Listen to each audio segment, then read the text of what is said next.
యేసు ప్రభుని యోహాను భక్తుడు ప్రభావ స్వరూప దర్శనంతో యేసు ప్రభుని చూస్తూ ఉన్నాడు. మొదటిసారి వచ్చినప్పుడు చిన్ని బాలుడుగా ఈ శరీర ఆకారాన్ని ధరించుకొని దేవుడే దిగి వచ్చిన ఆ దేవునితో తను నడిచిన సహవాసాన్ని జ్ఞాపకం చేసుకుంటూ ఉన్నాడు. యోహానుకు ఆ సంగతి తెలుసు. చిన్ని బాలుడుగా వచ్చిన తర్వాత పెరిగి పెద్దవాడైనప్పుడు ఆయనతో కూడా 3.5 సంవత్సరాలు వార్త సేవ చేస్తూ ఉన్నప్పుడు కలిగిన అనుభవాల కంటే వేరేగా ఉంది.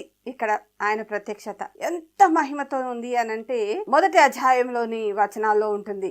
7 సువర్ణ దీపములను, ఆ సువర్ణ దీపముల మధ్య మనుష్య కుమారుని పోలిన ఒకరిని నేను చూచితిని. పరలోక దర్శనాన్ని చూస్తూ ఉన్నాడు యోహాను.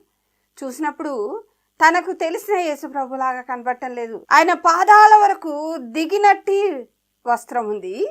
రొమ్ముకు బంగారు దట్టి కట్టుకొని ఉన్నాడంట. తల వెంట్రుకలు తెల్లగా ఉన్నాయి, ఉన్నిని పోలి ఉన్నాయి. హిమమంతా ధవలంగా ఉండేను. మంచు ఉంటుందే తెల్లగా, అంత ధవలంగా ఉన్నాయి, తెల్లగా ఉన్నాయి. ఆయన కళ్ళు అగ్ని జ్వాలలాగున్నాయి. ఆయన పాదాలు ఎలాగున్నాయి? బంగారం లాగున్నాయి. ఆ పరంచి అంటే ఏమి కలపని బంగారం ఉంటుంది, ప్యూర్ గోల్డ్ లాగా ఉంది ఆయన పాదాలు. అంతవరకు దిగుచున్న వస్త్రం ఆయన మీద ఉంది. అప్పుడు ఆయన మాట్లాడుతూ ఉన్నాడు. యేసు ప్రభు ఇంత గొప్ప ప్రభావ స్వరూప దర్శనంతో ఉన్న యేసు ప్రభు మాట్లాడుతూ ఉన్నారు. ఆయన స్వరం ఎట్లా ఉందంట?